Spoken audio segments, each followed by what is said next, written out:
হে ভাই, আমার একটা অনুরোধ রাখতে পারবেন? যদি রাখতে পারেন তাহলে আপনাদের কোটি মানুষের মনের বাসনাও পূরণ হবে, যা আপনারা বছর বছর যুগ যুগ শত বর্ষ ধরে আপনারা লালন করে আসছেন। যদিও আমি প্রতিহিংসা বশত কোনো ধরনের এই কথাটি বলছি না, তবে আমি টিট ফর টেট, মানে হলো ইট মারলে পাটখেল খেতে হয়, এটি পূরণ করবার জন্য আপনারা পাল্টা বাণিজ্যিক নিষেধাজ্ঞা দেওয়ার মতো কাজ হবে যদি আপনারা আপনাদের জায়গা থেকে এই বিষয়টিকে প্রতিপালন করতে পারেন। বেশি কিছুই না। আপনারা জানেন যে পশ্চিমবঙ্গে, ভারতের পশ্চিমবঙ্গে পশু জবেহ এবং পশু কুরবানি নিষিদ্ধ করা হয়েছে। এই গত কিছুদিন আগে যে বিজেপি সরকার আসলো ক্ষমতায় পশ্চিমবঙ্গে, সেখানে তারা মুসলিমদেরকে টার্গেট করে মুসলিমদের বহু কিছুর উপরে আঘাত করা হয়েছে। আমি আসলে সাম্প্রদায়িক বক্তব্য দিতে চাই না। কিন্তু তারা যখন ইচ্ছাকৃতভাবে টার্গেট করে এই ধরনের একটা সাম্প্রদায়িক সিদ্ধান্ত তারা মানে সরকারিভাবে নিতে যাচ্ছে, তখন আমরা আমাদের দেশ বাংলাদেশের এই মেজরিটি মুসলিম দেশ থেকে আমাদের প্রতিক্রিয়া জানানোটা স্বাভাবিক। এটি আমাদের সহজাত প্রবৃত্তিগত জায়গা থেকে আমাদের করতে হবে। আদারওয়াইজ এমন একটা সময় আসবে তখন আমাদের আর করণীয় কিছু থাকবে না। পার্শ্ববর্তী দেশ হিসেবে আমাদের শুধুমাত্র আমাদেরকেও অনেক বড় ধরনের নির্যাতনের সাক্ষী হতে হবে অথবা সইতে হবে, যেটি আস্তে আস্তে বর্ডারের এপারও আসতে পারে। এতে কোনো ধরনের অবাক হবার কিছু থাকবে না। আমি যে আহ্বানটা করেছি সেটি হলো, আপনারা এখন থেকে অন্তত এই বছর যদি সম্ভব হয় ইন্ডিয়ান কোনো গরু আপনারা কিনবেন না। ইন্ডিয়ান কোনো গরুর মাংস আপনারা কিনবেন না।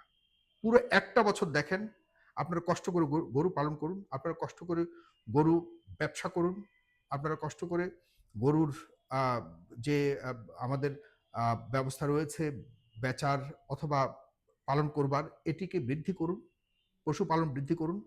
দেখুন আগামী বছর ইন্ডিয়ান গরু যখন তাদের দেশেই রাস্তাঘাটে এদিক মানে বিভিন্ন জায়গায় যখন মরা শুরু করবে, গরুর যখন তারা দেখবে তাদের এই দীর্ঘদিনের পালন করা গরু বিক্রি করে মুসলিমদের কাছে বিক্রি করে যখন তারা কিছু আয় রোজগার করতে পারত, তাদের আর্থিকভাবে সবল হতে পারত, আর্থিকভাবে এই গ্রামাঞ্চলের কৃষকরা একটু হলো বাড়তি আয় করতে পারত, সেটি যখন সম্পূর্ণভাবে বন্ধ হয়ে যাবে তখন তাদের সরকারের টনক নড়বে। বিশ্বাস করুন, এটা যদি করতে পারেন, আপনারা অনেকেই করছেন, অলরেডি গরু কেনা অনেক কমে গেছে আমি জানি। আপনারা বলবেন যে আমরা গরু কিনি না, আমাদের নিজেদের গরু চলছে। না, ভারতের গরু সারা বিশ্বে দ্বিতীয় শীর্ষ অবস্থানে রয়েছে ভারতের গরু রপ্তানিতে। অথচ তারা বলে যে গরু কুরবানি নিষিদ্ধ, গরু কুরবানি করা যাবে না, গরু হত্যা মহাপাপ, গরু আমাদের মা। আরে বাবা ঠিক আছে, তো তোমাদের কিভাবে তোমরা দ্বিতীয় সর্বোচ্চ স্থানে রয়েছে সারা পৃথিবীতে গরু সাপ্লাই? তোমরা এদিকে পশ্চিমবঙ্গ এবং আমাদের যেসব প্রদেশগুলিতে মুসলিমরা বসবাস করে তাদের ধর্মকে তোমরা টার্গেট করছো, যাতে কোনো ধর্ম মানে মুসলিম ধর্মের লোকেরা যাতে তাদের ঈদুল আজহা পালন করতে না পারে।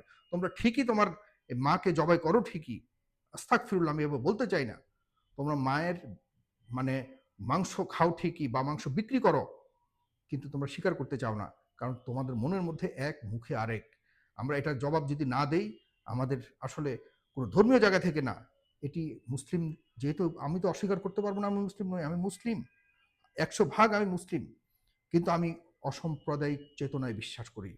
যখন সাম্প্রদায়িক কোনো মানে হুমকি আমার সামনে আসবে তখন আমি অবশ্যই আমি মুসলিমের জায়গা থেকে সর্বোচ্চ প্রতিঘাত প্রতিবাদ করব। এটাই আমার বিশ্বাস, ধর্মীয় বিশ্বাস বলুন অথবা মানবিক বিশ্বাস বলুন। সুতরাং আমাদের আজকে এই বিষয়টি পশ্চিমবঙ্গে রয়েছে, এটি কোন সময় এপারে চলে আসে আমি জানি না। আমাদের এই পারে আমরা কোনো ধরনের অসহনশীলতা, ধর্মীয় অশান্তি আমরা বরদাস্ত করব না, এটা হলো আমাদের পক্ষ থেকে সরাসরি কথা। এখন থেকে আপনারা যারা যারা আছেন বাংলাদেশে, যারা গরু কুরবানি দেওয়ার জন্য একটু সামান্য কম খরচে ভারতীয় গরু কেনার জন্য চাচ্ছেন, ভারতীয় এই ধরনের সুবিধা নিতে চাচ্ছেন, তারা প্লিজ একটু মানবিক হন, একটু দেশপ্রেমিক হন, একটু আত্মমর্যাদাশীল মানুষ হন, এবং সর্বশেষ সবচেয়ে বড় জিনিস, একজন প্রকৃত মুসলিম হন। যে কারণে আপনাদেরকে যা করতে হবে সেটি হলো আপনারা ভারতীয় গরুকে সম্পূর্ণভাবে নিরুৎসাহিত করবেন, এবং ওপার বাংলা থেকে যারাই ভারতীয় গরু আনবে তাদেরকে ধরে বেঁধে রাখবেন। বাঙালি যারা এপাশে যারা ভারতীয় গরু ব্যবসা করে তাদেরকে যেখানে পাবেন এখানে বেঁধে রাখবেন, বেঁধে রেখে বলবেন যে তুই কখনো ভারতীয় গরু ব্যবসা করবি না, এটা আগে বল, নাকে খদ্দে এবং চোখে চোখে রাখবেন। আমাদের মান সম্মানের ব্যাপার হয়ে দাঁড়িয়েছে।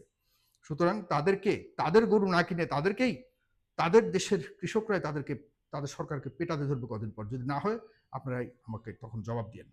কথাটি রাখবেন। যারা রাখবেন শেয়ার করুন। আর আমার এই কথার সাথে যদি একমত হন তাহলে অবশ্যই কমেন্ট বক্সে জানাবেন আপনারা কি মনে করছেন। ধন্যবাদ। সালাম।